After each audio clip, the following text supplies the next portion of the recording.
अस्सलामुअलैकुम, आप देख रहे हैं TNN टीवी। पेट्रोलियम मसनूआत की कीमतों में इजाफा करने का फैसला कर लिया गया है। गुज़िश्ता रात 12 बजे से पेट्रोल और डीजल 1 रुपए तक महंगा हो गया। कीमतें बढ़ाने का ऐलान वज़ीर ख़जाना इसहाक डार ने किया। वफाकी वज़ीर ख़जाना इसहाक डार ने पेट्रोल और डीजल बम का धमाका कर डाला। पेट्रोल 1 रुपए 71 पैसे, डीजल 1 रुपए 52 पैसे महंगा करने का ऐलान कर दिया गया। नई कीमतों के मुताबिक पेट्रोल की कीमत 73 रुपए फी लीटर से बढ़कर 74 रुपए फी लीटर, जबकि डीजल की कीमत 82 रुपए फी लीटर से बढ़कर 83 रुपए फी लीटर हो गई है। इसी तरह मिट्टी के तेल और लाइट डीजल ऑयल की कीमतें अप्रैल के लिए भी बरकरार रखी गई हैं। वज़ीर ख़जाना इसहाक डार ने एहसान जताया कि ओगरा ने तो कीमतें ज़्यादा बढ़ाने का कहा था, ताहम हम महज थोड़ा सा इजाफा कर रहे हैं। अप्रैल के महीने में 3 अरब रुपए का इजाफी बोझ हुकूमत बर्दाश्त करेगी। इस मौके पर शहरी मोहम्मद बिलाल ने कहा, ये गरीब आवाम के ऊपर पेट्रोल बम जो गिराया गया है, ये हुकूमत की सरासर नाजायज़ है। पेट्रोल की कीमत बढ़ती है, हर चीज़ में इजाफा हो जाता है,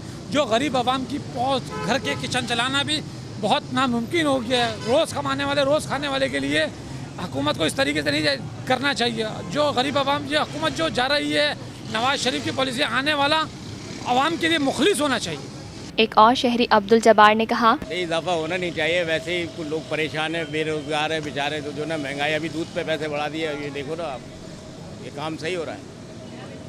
गवर्नमेंट ये बताइए, तो गवर्नमेंट को चाहिए ना, क्योंकि कुछ लोग आवाम पर तवज्जो दे। वैसे ही कोई कारोबार नहीं है, कुछ नहीं है, लोग परेशान घूम रहे हैं बेचारे। ये है TNN टीवी। देखते रहिए ताज़ा तरीन खबरें और एक्सक्लूसिव रिपोर्ट्स।